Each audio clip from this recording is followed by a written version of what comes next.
Good morning, Tech Road. It is good to see all of y'all here. I hope that you've had an amazing week. And if it hasn't been an amazing week, I hope that today makes it a little bit better than it's been for you. I'm Pastor Jason. I'm one of the pastors here, and we are continuing our series on common leadership. And I'm excited. It's Labor Day weekend. I hope that you're resting from your labors.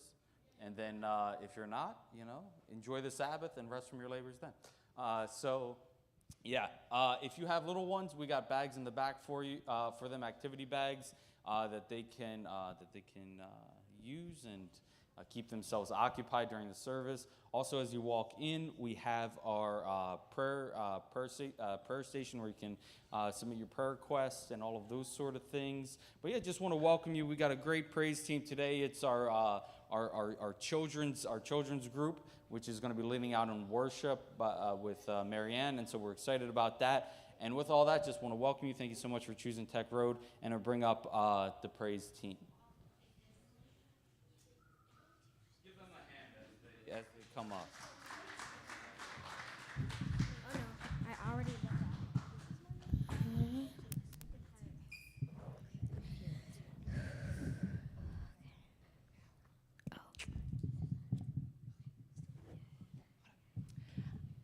Good morning, church. Happy Labor Day weekend. Just in case if you're new here, we have this tradition that on the fifth Sabbath of the month, the kids get to lead. I just want to share with you that I'm not picking the songs. I literally ask them, what do you want to sing? So they're picking the songs. They're volunteering for prayer. And of course, it would be nothing if they didn't choose the jokes of the day. So, all right, just to give you a little insight as to how that process looks like. And they're all here today. All right, Jace, do you want to start with our welcome? Okay. Hello, everyone. Welcome to another one of our Kids Praise today. And during this Kids Praise, we have some jokes for you. Our first joke of the day is going to be, why did the hawk sit on the top of the church steeple? Any guesses? Should I say the answer? Okay. Because he was a bird of prey.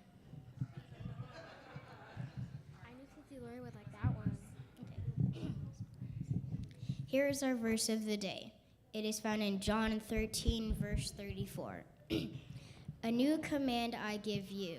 Love one another as I have loved you. So you must love one another.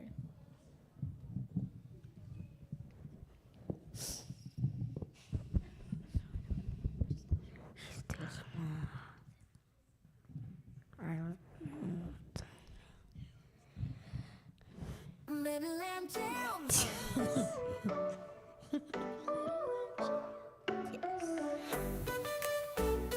Jams.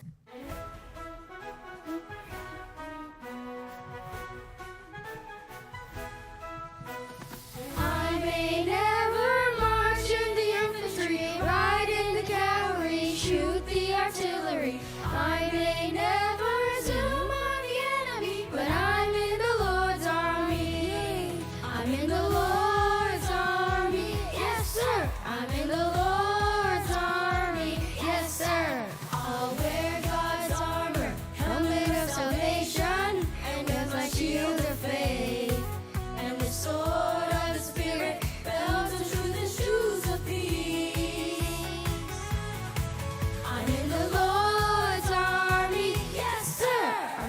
I may never march in the infantry, ride in the cavalry, shoot the artillery. I may never zoom on the enemy, but I'm in the Lord's army, yes sir.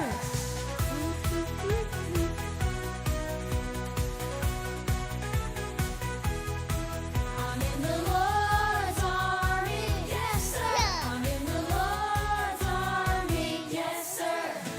I may never march in the infantry, ride in the cavalry, shoot the artillery. I may never zoom on the enemy, but I'm in the Lord's army, yes sir.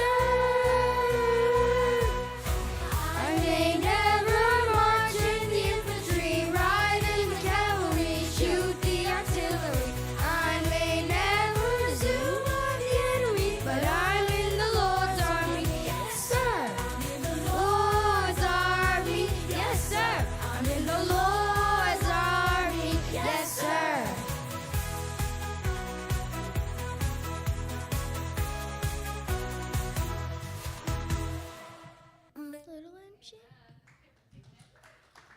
Yes. Yes. What type of car did Jesus drive? Okay. What type of car did Jesus drive? Any guesses? A Chrysler. Yes. Yes, great job. Okay, now let's start.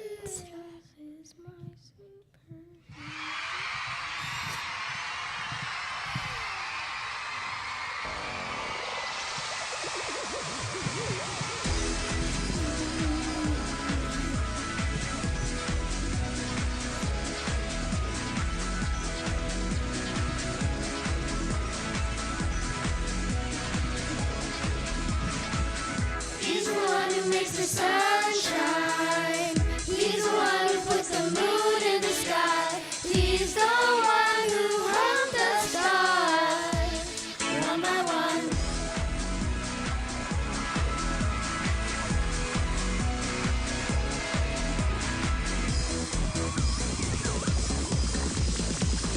He's the one who makes the birds sing.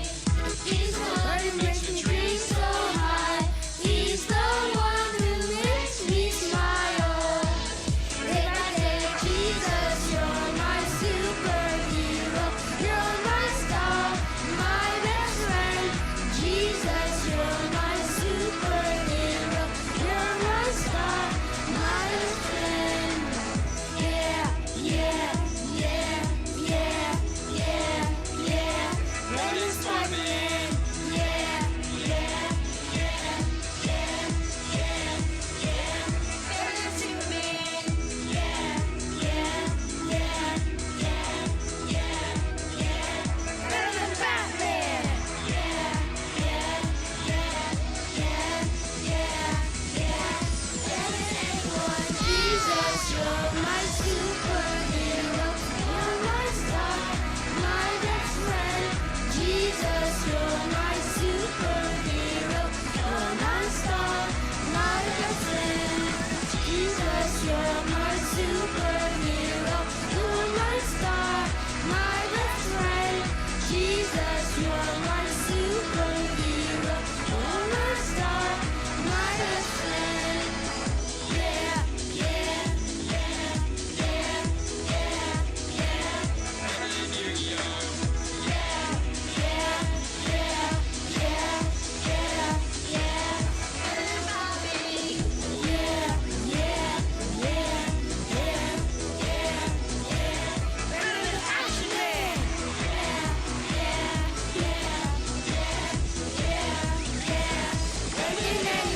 Jesus, you're my superhero. You're my star, my best friend. Jesus, you're my superhero. You're my star, my best friend.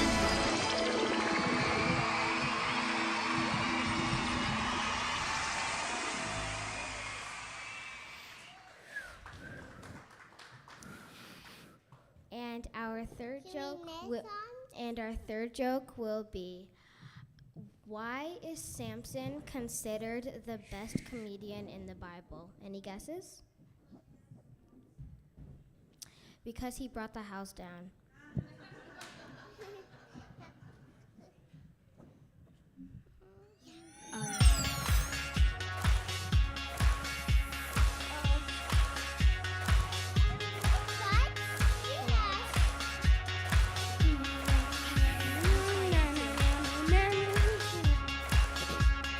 What a mighty God we serve. What a mighty God we serve. Angels bow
And now for our prayer. Please bow your heads and close your eyes.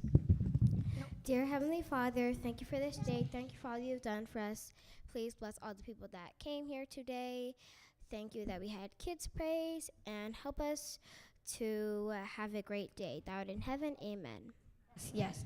Hey.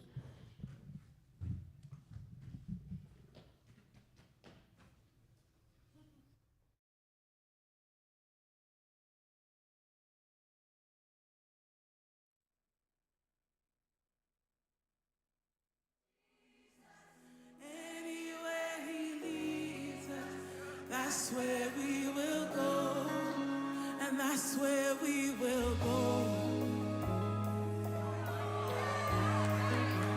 That's where we will go. That's where we will go.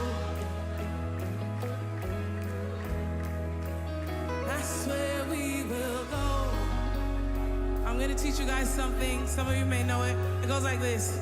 So lace up your boots, put on your backpack. It's time to ride. It's time to, come on, lace up your boots. Lace up your boots. Put on your backpack. 'Cause it's time to ride. It's time to ride. Come on and lace up your boots. Put on your backpack. It's time to ride. It's time to ride. Lace up your boots. Lace up your boots. Put on your backpack. It's time to ride. It's time to, come on and lace up your boots. Lace up your boots. Put on your backpack. It's time to ride. It's time to ride. Lace up your boots. Lace up your boots. Put on your backpack. It's time to ride. It's time to ride. Hey, it's time to ride. It's time to ride. It's time to ride. It's time to ride. It's time to ride. I said it's time to ride. I can hear the King's call. It's time to ride. I can hear the King's call. It's time to ride. It's time to ride. Yeah, that's why I'm riding with Jesus. Wherever he goes, live in surrender, this life's not my own.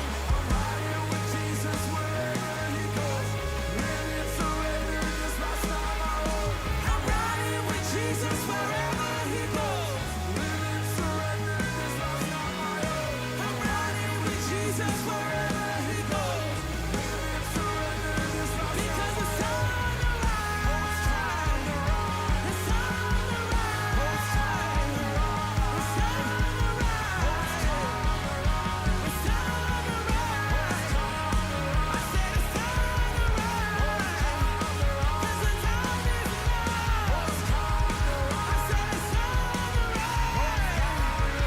Come on, get ready, get ready. Just go and lace up your boots and put on your backpack because it's time to ride. It's time to ride. What you waiting for? Don't wanna lace up your boots. Put on your backpack. It's time to ride. It's time to ride. It's time to ride. It's time to ride. It's time to ride. It's time to ride. It's time to ride. It's time to ride. It's time to ride. It's time to ride. Let's sing I have decided one more time. 'Cause I have decided I would follow Jesus anywhere he leads us. That's where we will go. I have decided I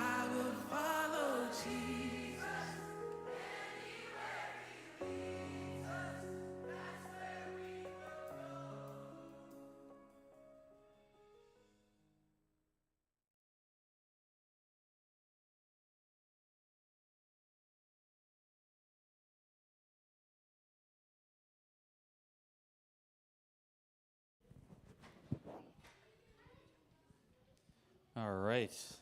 So we are finishing up our series on uncommon leadership. Let me just ask you a question. Today we're talking about empowering the next generation of leaders. Empowering the next generation of leaders. Have y'all ever encountered an obstacle that just seems like you can't overcome?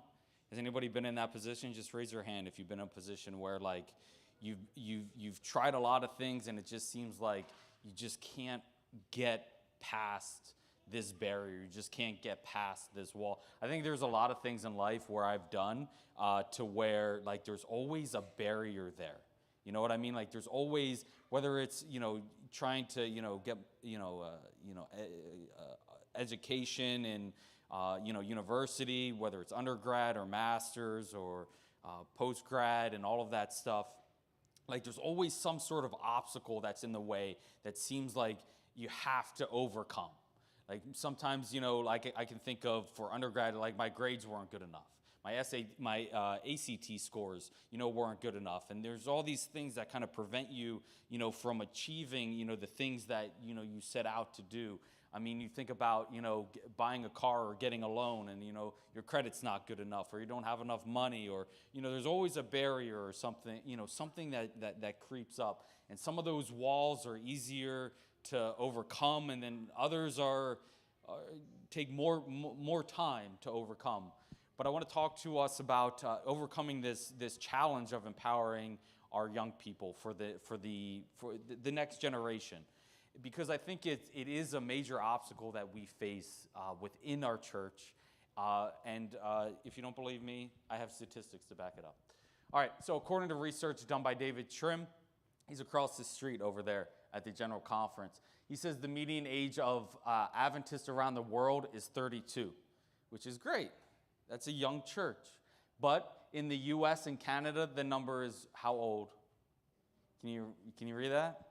How old is it? 51. 18.46%, that's the percentage of Adventist members in North America that are under the age of 40. Think about that, 18%. The percentage under the age of 25 are 4.5%. So like there is a disconnect between the one generation and the next generation. There seems to be not a lot of young people in our church. And I think that there is a number of reasons for that. And you could go into all of the details when it comes to why young people are leaving the church or why those numbers aren't there. But there's two that I wanna focus in on today, especially when we talk about leadership. All right, there's limited multi-generational relationships within the church. So meaning that really, like, if you're a baby boomer, you're gonna hang out with the baby boomers. If you're a Gen Z, you're gonna hang out with the Gen Z. If you're, a teenager, you're going to hang around teenagers. And there's not a lot of multi-generational relationships that happen within the church. I think we try to do it better here at Tech Road, but I mean, it's still one of those things. I don't know too many, multi-generational relationships that like a young person's like, yeah, let me go hang out with this older person, right? And it's important though, because I mean, the previous generation has wisdom and insights and things that this generation doesn't have. And so it's important to lean into those multi-generational relationships. But instead, more often than not, it's like an us versus them kind of thing. It's like, well, they do it that way and we do it our way, and that's how it's going to be. All right? So limited multi-generational relationships. And then there's far too young people that are empowered to take significant roles within the church. And I think this goes both ways, though, too, right? Because sometimes I think here at Tech Road, we empower young people. You see, if you look around at a lot of the leadership positions, if you look at our ministry board, you're going to see a lot of younger people who are involved in that. And you're also going to see, so you're going to see those multi-generational relationships between the previous generation and then the younger generation as well. And I think that's good. But a lot of times, even when we're empowering young people to lead, there's an onus on young people to step up as well. And so we would offer, we offer leadership positions and, we try to mentor and to train, but then young people don't want to step up. Or, they step up and then they encounter a barrier or a wall. And it's just easier sometimes, I feel like my generation, when we encounter resistance, it's just easier for us to just walk away instead of trying to, pay the price and, overcome those barriers and overcome those things. So, but we have a problem in our church where we're not really empowering young people to take ownership of the church. We say, the young people are the future of the church, right? The young people are, the next generation. They're the future of the church. But when you look at the statistics, what does that future look like? When you think about it, if only, what's the percentages again? If you have under the age of 25, so that'd be Gen Z. So if you have Gen Z, and Gen Z makes up a percentage of 4.55% within the church, what does that look like when millennials die off, when baby boomers die off? What does it look like when Gen Z takes over the church? 4.55%. It would look drastically different than what it does today. And so I think, within leadership itself, it's healthy to pass the baton down, but it's almost for survival. Like if we don't do something to empower the next generation, what does Adventism look like within North America? All right? So far too few young people are empowered into significant leadership roles. And so there's a couple principles I want to look at that can maybe help us pass the baton over to the next generation, that can help us, kind of let go of some of our power, some of our, anxiety, some of our feelings of whatever the case is, and just turn the keys over to the next generation. All right? So let's get into it. It's my favorite story in the Bible. It is David and Goliath. And I think there's a couple good principles here that we can glean from this interaction. So that, the Philistines and Israel, they're kind of going through this little fight thing again. They're always at each other's throats and always trying to, make each other's lives miserable. Mostly the Philistines to the Israelites. The Israelites are like, we're just trying to do our thing. And the Philistines are like, no, you're not going to do your thing in this area. And so the Philistines are in encampment, the Israelites are in encampment, and they're kind of in this battle together. And one of the champions of the Philistine army comes out. His name's Goliath, and Goliath is challenging the people of God. And Saul, being the leader that he is, he goes out there and he fights Goliath and he wins the battle for Israel, right? No. And so he's the leader. He should be leading by example. He should be leading from the front. And instead, that's not the case that's happening. Not the case that happens. And so David comes onto the scene. He's over in the fields, tending the sheep and hanging out over there. And he was commissioned to bring some food over to his brothers who are a part of this war between the Philistines and Israel. And so as he comes over there, this interaction takes place between Goliath and between David and Saul and all of this. So it's like 40 days, like this Goliath has been antagonizing the people of God. So notice this in verse 8, in 1 Samuel chapter 17, verse 8. You can follow along in your Bibles or you can follow along up here. Then he stood and cried out to the armies of Israel and said to them, this is Goliath, why have you come out to line up in battle? Am I not a Philistine, and you the servants of Saul? Choose a man for yourselves and let him come down to me. If he's able to fight with me and kill me, then we will be your servants. But if I prevail against him and kill him, then you shall be our servants and serve us. And then here, so we have this Goliath who's there, who's antagonizing the people of God. And basically this goes on for quite some time, over 40 days.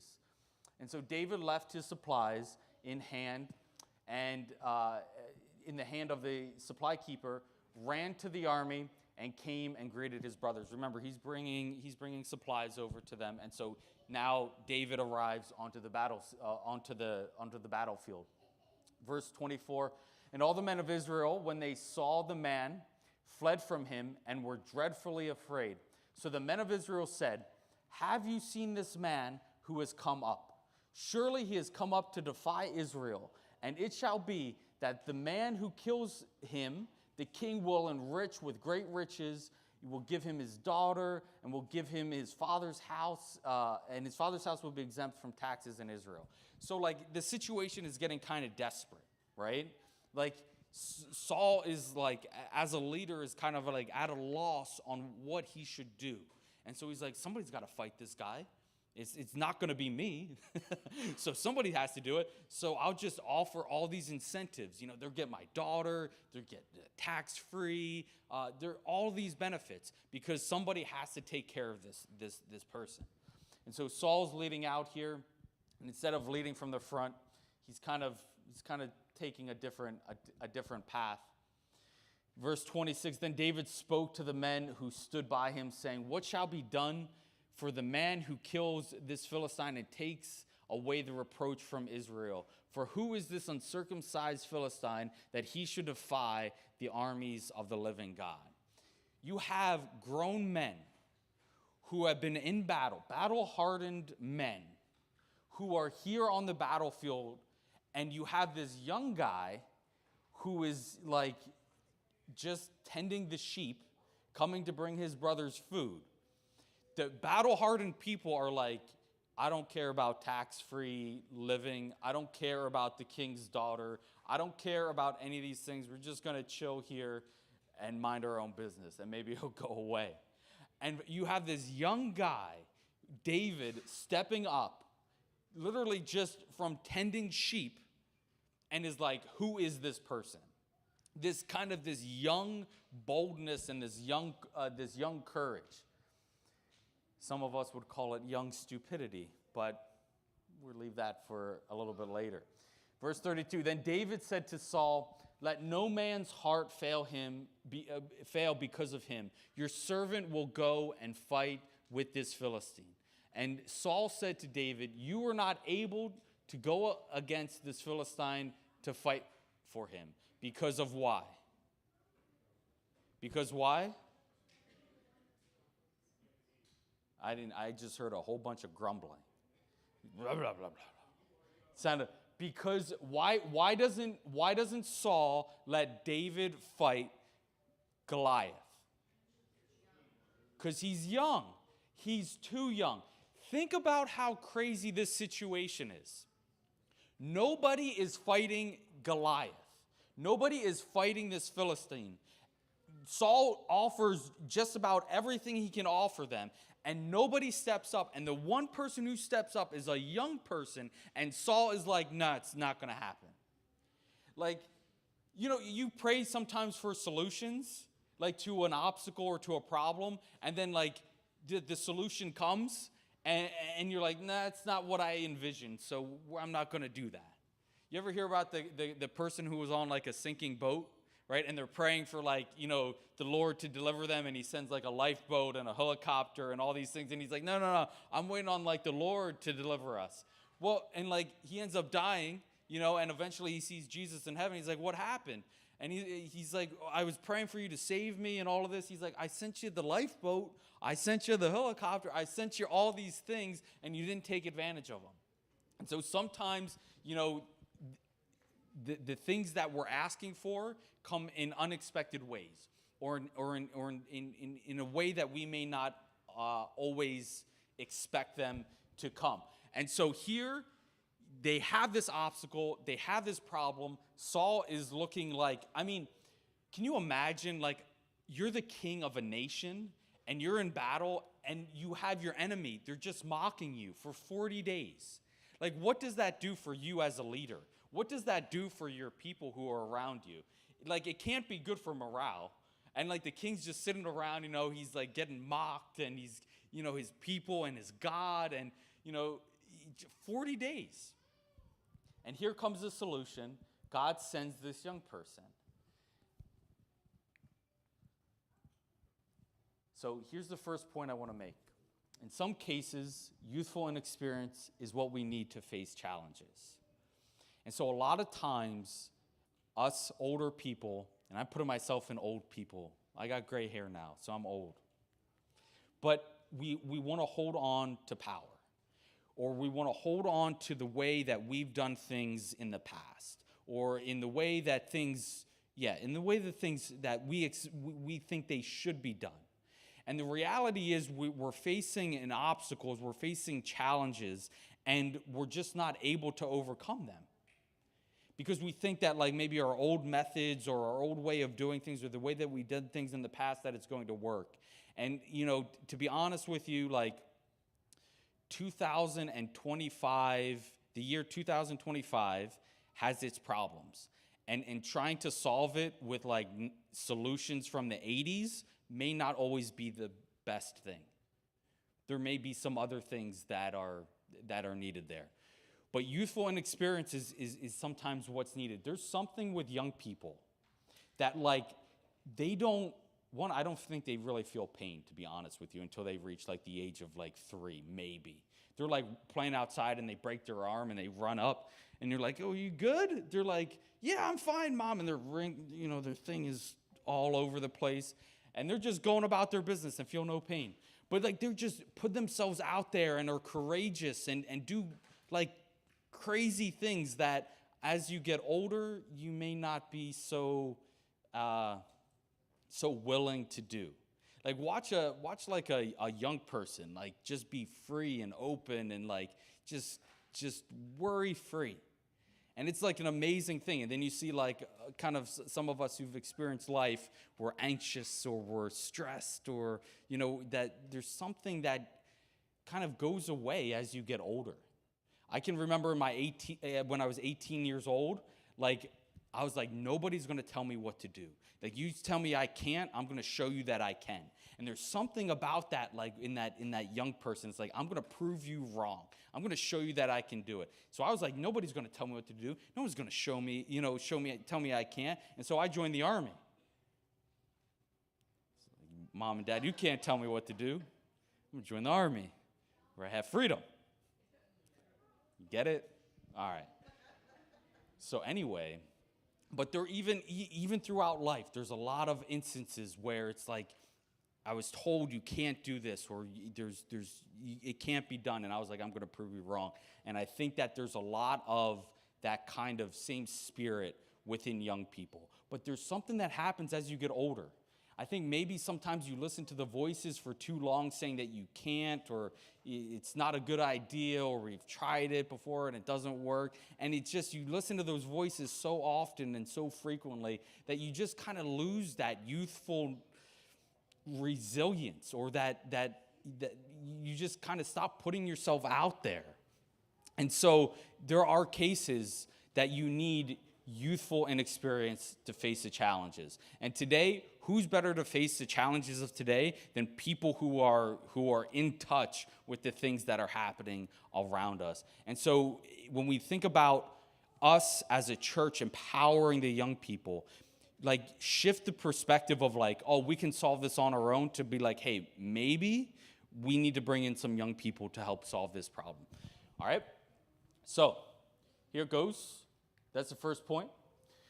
So David says to Saul, your servant used to keep his father's sheep. Because remember, Saul's like, you can't do this. And David's like, all right, let me just list out my resume for you. I used to keep the sheep, and when a lion or a bear came and took the lamb out of the flock, I went out after it, and I struck it, and delivered the lamb from its mouth.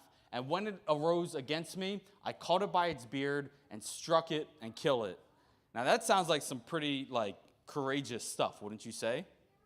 I mean, if I saw a lion, like, out in the field, or like a bear, like, I'm running. And I know that's, like, the completely wrong thing to do, but I'm running. There's no way. How are you going to outrun a bear? You know, they climb trees. Anyway, they say lay dead. I'm like, I don't know. That goes against everything I know. I'm just running. it's going to eat me anyway. It's over. So, but here you see this young person, David, courageous, and he's like, listen, I can do this. I have, it may not be the same experiences that you have in war, but I have my own experiences that help me achieve and overcome help me achieve success and overcome the obstacles that's before us. He killed both the lion and the bear and all of this. And this uncircumcised Philistine will be like one of them. I love that. Like his confidence, just to be like standing on like what God has placed on his heart, what God has told him to do. He like is in the face of a king, in the face of a battle-hardened leader. He's like, look, I got this.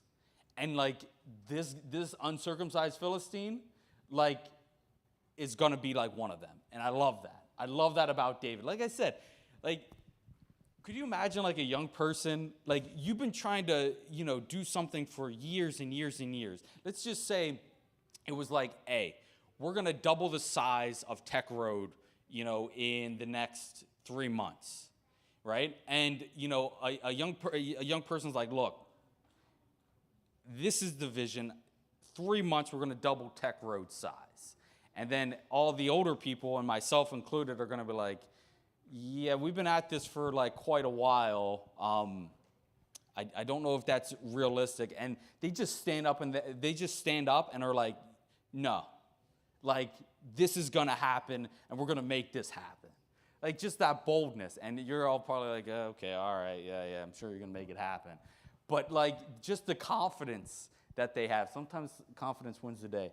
All right, moreover, David said, the Lord who delivered me from the paw of the lion and from the paw of the bear, he will deliver me from the hand of this Philistine. And Saul said to David, all right, go. Like, God bless you. Like, have fun. I wonder how like Saul said it. Was he saying it like sarcastically? Like, hey, all right, have at it. Like, good luck. Or was he saying it like more sincerely, like go, yeah, like and the Lord be with you kind of thing? I don't know how to take that. It's like I don't know the tone of it, but you take it however you want to take it. All right. So, but Saul says, listen, go make this thing happen, right? All right. This is the second point that I want to make. Our ability to overcome challenges is not based on our circumstances. And so a lot of times, we allow our circumstances to dictate, to dictate our actions and even our level of investment, right? If, for example, I tried out for the middle school basketball team, and in 7th grade, and I did not make the middle school basketball team. And I chalked it up to my height. But the reality was, I just really wasn't that good at basketball. And so, but all 6th grade, I was practicing. I was out on the court in the school, and I was practicing. And then 7th grade, I tried out for the team, and I didn't make it, and it was like devastating for me. I was like, man, I put all this work in. I put all of this sort of stuff, and that's that. And so 8th grade came around, and I tried out again, but I put in like 0 effort. I was like, I'm not going to make the team anyway. I'm too short and all that. And you know what happened? I didn't make the team because I allowed my circumstances to dictate my level of effort. I allowed the circumstances to determine, I allowed it to determine my level of effort, and that wasn't good, right? And our ability to overcome challenges is not based on our circumstances. Like, we can have insurmountable obstacles that are in our way, but it's like, I feel like that shouldn't determine our level of investment. If there's something that's like impossible there, then meet it head on. You know what I mean? And so the ability to overcome challenges is not based on our circumstances. It would have been easy for David just to look at the Philistine and be like, yeah, I'm good. But he doesn't allow basically the impossible to deter him. And I think in a lot of ways, like that should cause us to dream big, as leaders, to dream big, and don't like fall to the don't fall to the mindset of like the God of the lost keys. And I've told you this before. Are you familiar with the God of the lost keys? So like, the God of the lost keys is, you lose your keys and you're praying because you don't put an air tag on it because you're too cheap like me. So you lose your keys and you can't find them, and you say, Lord, help me find my car keys. And then you find your car keys and you're like, amen, the Lord is good. I found my car keys. And like, that's like the extent of the relationship with God. It's like God is like, we just ask him for these small things. And yet God is the God of the lost keys. He can help you find your keys, but is he not the God who can double the size of Tech Road in 3 months? He is. I believe it with all my heart. Will he do that? I don't know. Maybe we should pray about it. But I'm just saying, like, why isn't it the God who can find the keys, is he not the same God who, like, created the world in 6 literal days? Literal 24-hour periods. Like, so whatever circumstance that we're faced with, whatever's in front of us, like, just remember, like, we serve a big God, and don't allow our circumstances don't determine whether we can overcome those obstacles. So your ability to overcome challenges is not based on your circumstances. That's point 2. We continue on in our story. Remember, David is now blessed by Saul to go out into battle. And here in verse 38, it says, so Saul clothed David with his armor, put a bronze helmet on his head, and he also clothed him with a coat of mail. That's not actual letter mail. It's the chain mail that they would have wore. So David fastened his sword to his armor and tried to walk, for he had not tested them. And David says to Saul, I cannot walk with these, for I haven't tested them. So David took them off. He took his staff in his hand, and he chose for himself 5 smooth stones from the brook and put them in a shepherd's bag in a pouch which he had, and his sling was in his hand, and he drew near to the Philistine. So this is what David brings. Not the Dennis the Menace slingshot. He actually brings the one on the right. So like the one on the right is like the weapon of war.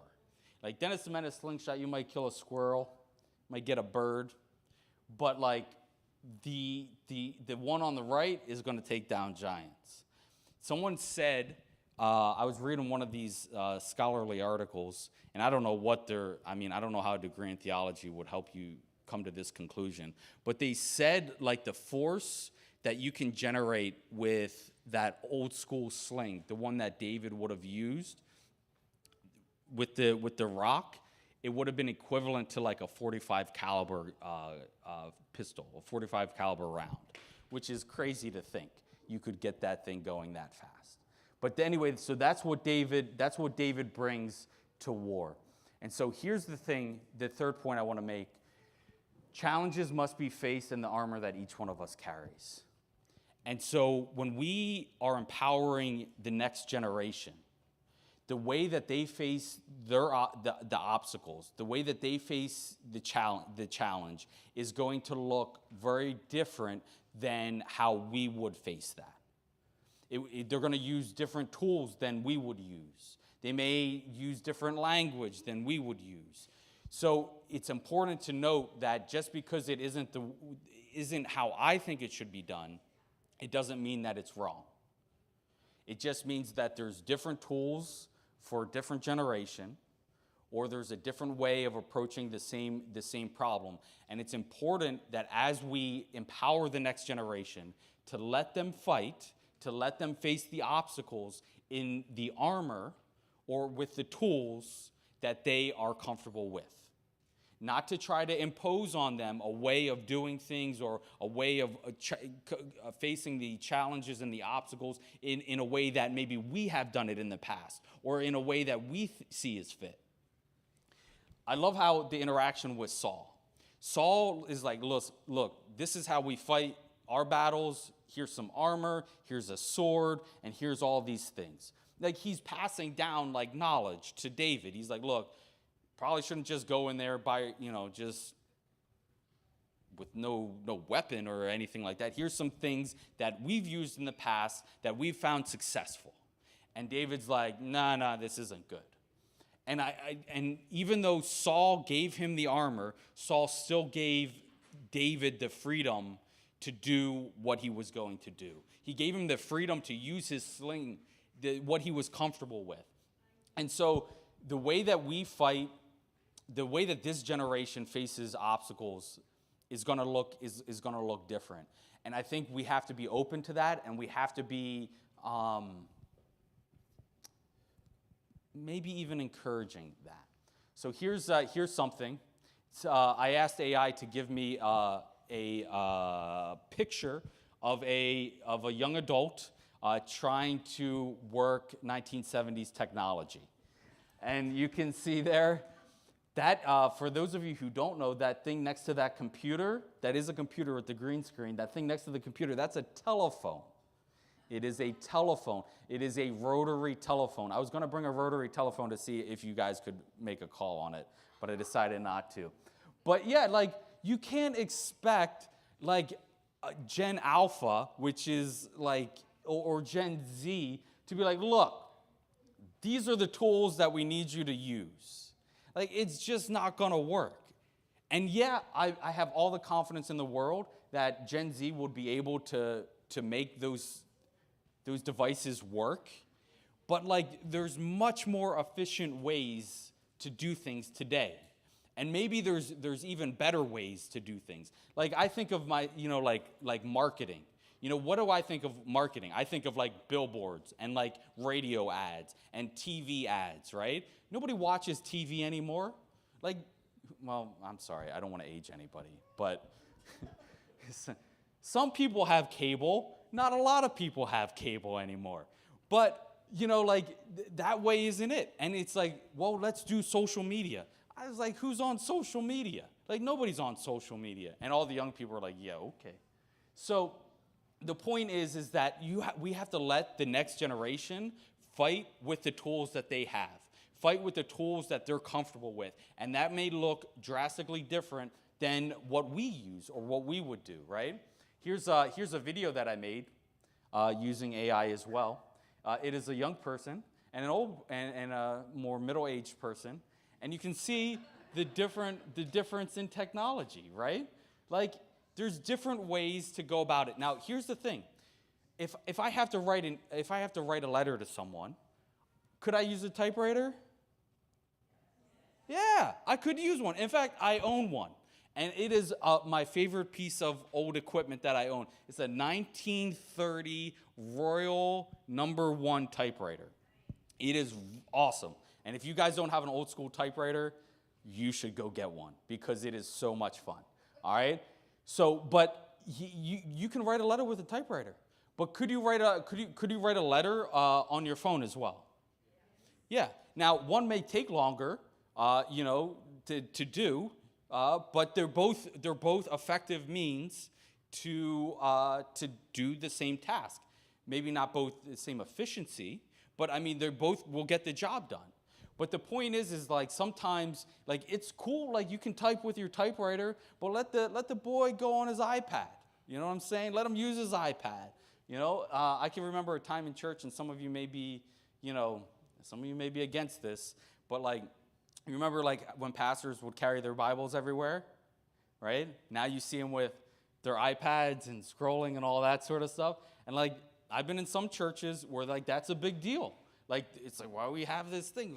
Where's the Bible, And it's just like, it's a different generation. Like, my Bible is on my iPad, okay? Like, it still says the same words that are in a paper Bible, right? But I'm just saying, like, there's different, you're going to have to see these differences.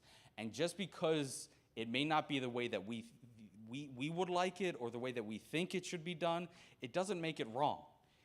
In fact, it may be more effective than what we're doing or efficient than what we're doing.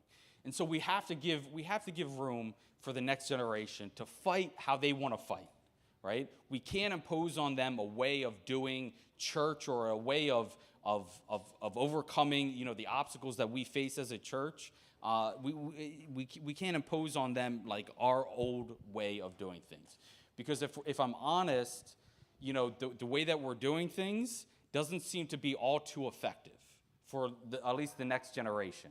Because when you look at 4.55%, about 4.5% of young people that are under the age of 25 within the church, there seems to be like a massive disconnect there at some point, right? All right, so check it out. 1 Samuel 17:45, we continue on. Then David said to the Philistine, "You come to me with a sword, with a spear, and with a javelin. But I come to you in the name of what? I come to you in the name of the Lord of hosts, the God of the armies of Israel, whom you've defied. This day the Lord will deliver you into my hand, and I will strike you and take your head from you. And this day I will give the carcasses of the camp of the Philistines to the birds of the air and to the wild beasts of the earth, that all the earth may know that there is a God in Israel. Then all this assembly shall know that the Lord does not save with sword and spear, for the battle is the Lord's, and he will give you into our hands." And so I love that. As confident as David is, as youthful inexperience and kind of boldness that empowers him to like step out courageously, ultimately he recognizes that his power is not in his youth, his power is not in his ability to use a sling, but his power comes from God. Which brings us to our last point. Success still depends on God. We cannot expect to give over the baton to the next generation and be like, oh, they got better technology or they have more innovative ideas or different things, and expect success to happen. Success is still dependent upon God. And so for us as an older generation, as we empower the next, I think it's even more important for us to lean into what God is doing, to lean into a relationship with him. And ultimately, the best tool that we can give to the next generation is an unwavering faith that God will never leave them and that success is still dependent upon him. Because at the end of the day, it's God's mission, it's God's church, it's God's thing, and God will bring about success. And for us to be so arrogant or so bold to be like, success is dependent upon how well we do this, I think is naive, right? Success is not dependent upon us. Success is dependent upon God. But it's important for us to lean in to what God is doing and to be a partner with him, and we'll see great things happening. I think a lot of times we just rest on our own armor, we rest in our own abilities, and we forget that this is a God thing. And if God didn't empower David, David would have failed, hands down. I mean, he might have been able to knock him over with the rock. Maybe he would have missed one. Maybe he would have missed two. Maybe he would have missed 3 times. I don't know. But the point is that the Lord gave David success. The Lord placed it on David's heart to do this thing. And so as you think about it as a young person, you're like, where's my space within the church? Where's, what's the thing that I should be doing? Really seek God and be like, what is my talent? What are my gifts? Where can I be best utilized? Because the best place you can be is where God wants you to be. Because where God wants you to be, there's always going to be success and miracles that follow. And I can testify to that 100%. But if you're in a place where God doesn't want you to be, and maybe where you want to be, I've seen in my own life, there's a lot of experiences that bring about heartache and a lot of unwanted things. But success still depends upon God. And so when we look at empowering the next generation, as seniors or as people who have been around for a while, like, let go. Remember that sometimes we're going to need young people to solve the problems that we face. Let them fight in their own armor. Let them fight in a way that they are the way that they're comfortable in a way that's effective, right? And just let them go. Walk alongside of them, mentor them, and let them go. And young people, really think about that challenge, because this isn't just on us as one generation. Because I feel like a lot of times it comes to, like, as a young person, it's like, oh, the older people don't want us to do anything. They don't give us actual positions. We just sit back there with Casey on AV all day long, and that's it. You know, we don't have any real equity. But the fact of the matter is that, like, here at Tech Road, I can tell you this much. Like, we want to give you equity. We want to give you a stake. We want Tech Road to become the church that you love to attend, that you would love to bring your friends to, that you would love to be, engaged in. But and we will offer you positions, and we will walk alongside of you in that, but you need to step up as well. You need to take those opportunities and run with them. And so that's kind of the two-part challenge. One is for us as an older generation to give opportunities to the next generation, but also for young people, for you to take the opportunities that are given to you and really take ownership and help the church grow into the church that God wants it to become, and into a church where you can bring your friends, you can bring your family, you can bring whoever it is that you want, a church that you can be proud of, and a church that is relevant and present in 2025. And so that's a challenge. That's a challenge today. Do we have closing? We're good? All right, let me pray, and then we'll have our closing announcements. All right. Father in heaven, Lord, thank you so much for just being so good. Thank you so much that you have a generation that is with us, that seems to have no fear, that's willing to step up and to just do bold things for you. And so, Lord, help us to lean into that, and help us to empower the next generation to take the baton and to go run with it, and to overcome a lot of these challenges and struggles that we face for years and years and years. Lord, help us to remember that young people have a lot to offer, and for us to empower them to be the leaders, not of just tomorrow, but today.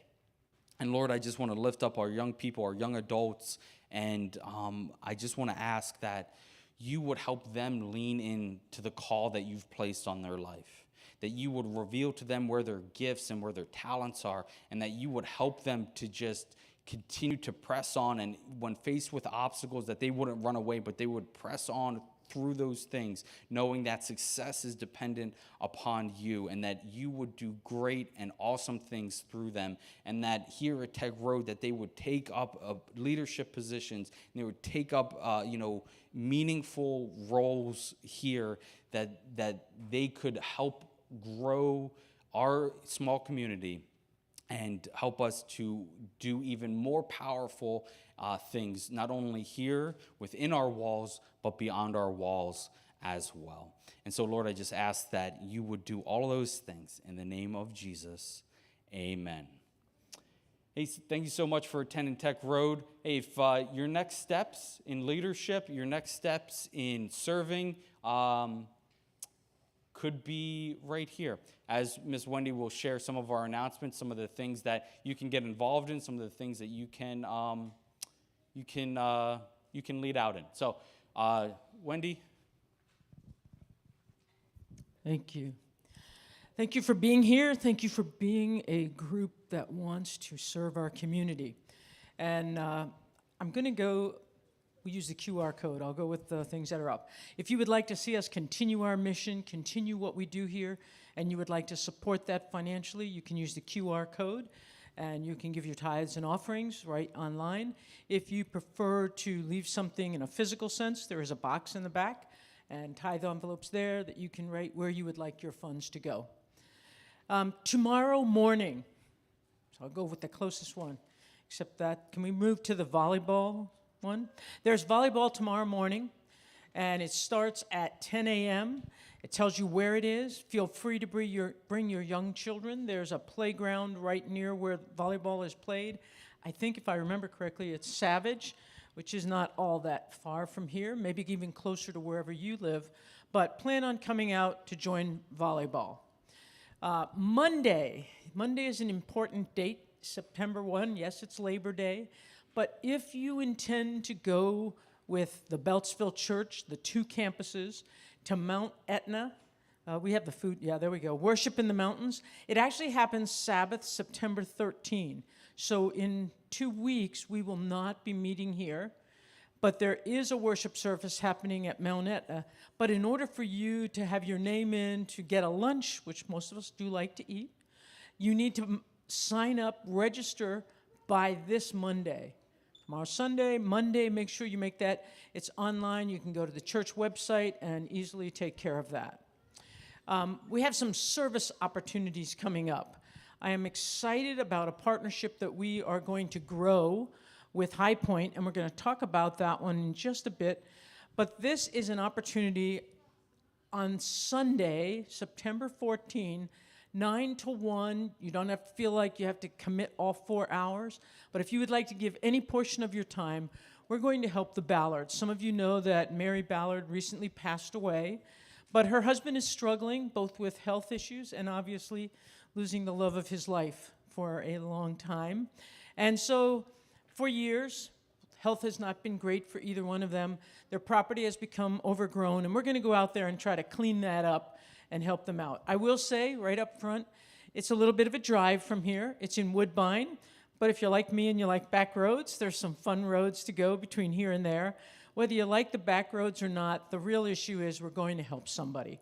So if you're available and you want to come out for any portion between 9 and 1, when you read this on our newsletter that goes out, or if you look at that, we also ask if you have some garden tools that you can bring, whether it's clippers or shears.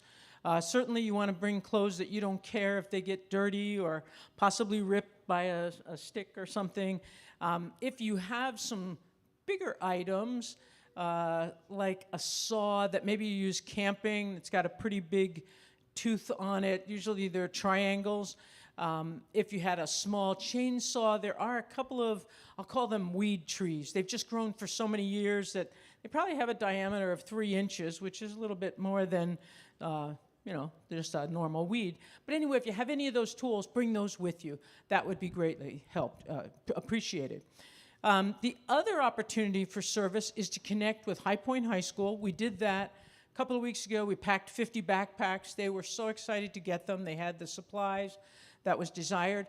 But we're going to have an ongoing project with them. I guess one of the dreams that I have would be that High Point might have a need and they would call us because they could count on us. So starting next week, we're going to have a box or some other way of collecting simple food items. Last year, the school did a survey of their families, and I hate to say this, but the number one need of the families was food.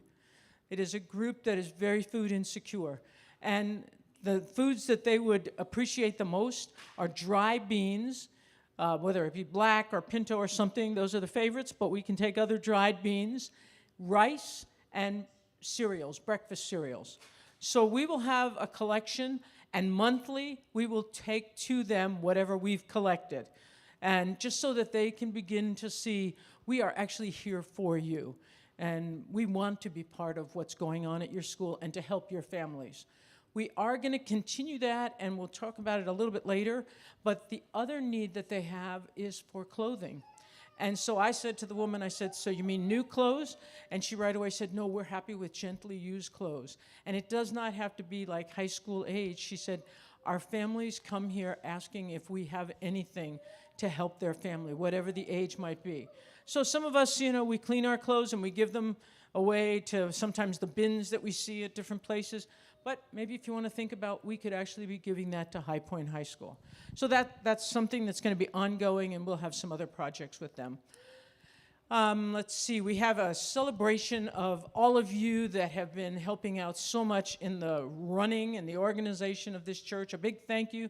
It's going to happen next Sabbath because we're going to change some leadership roles. Many of you have agreed to continue in the role that you have. But whether you're continuing or whether you've said, I need a break, we want to say thank you for what you've done in the past. And that's next Sabbath during the worship service. And I don't know if I've run out. Red Words Cafe, we never want to forget that. This Wednesday night, the first and third Wednesday nights of every month over at Living Well. People have a good time. It's kind of neat who just kind of shows up. Sometimes there are people who are shopping there and they just come over like, well, what's happening, and join us. Other times, I met a woman there a couple of weeks ago, and she saw it online, and of course me, who never does anything online like that, I'm like, I don't even know where I'd look to find it online. But she found it, and she was there and really appreciated me. Come and join us at the Red Words Cafe, first and third Wednesdays of each month. Maybe that's, we have a transfer. I'm going to have to turn this way. Great. I should have known this in advance so I would not mispronounce the last name, but Mrs. Garcia is going to shout it out. So we have Andrea Garasi. Okay, to Tacoma Park. And so I think we probably need to, is this the first reading? It is. So you'll hear more about this, and we'll actually have to take a vote next Sabbath. And have we finished now, Pastor Jason? There's one more? We're done. I guess I can't even see. So thank you for listening to the announcement. I'm going to go back to tomorrow morning. If you want to play volleyball, come out to Savage Park and enjoy. Last announcement is we do have Bible study time. I'll let you read where it is. Most of you have been here enough to kind of know if you're going to join one, which one you go to. Those of you who are new, maybe you check with somebody next to you, like, what do you think is the best place to go? And join us there. So thank you so much for being with us. We do have our prayer warrior up front, which is Lori today. If you would like to be prayed for or pray with someone, feel free to come up and join Lori. Thanks so much. We look forward to seeing you next Sabbath.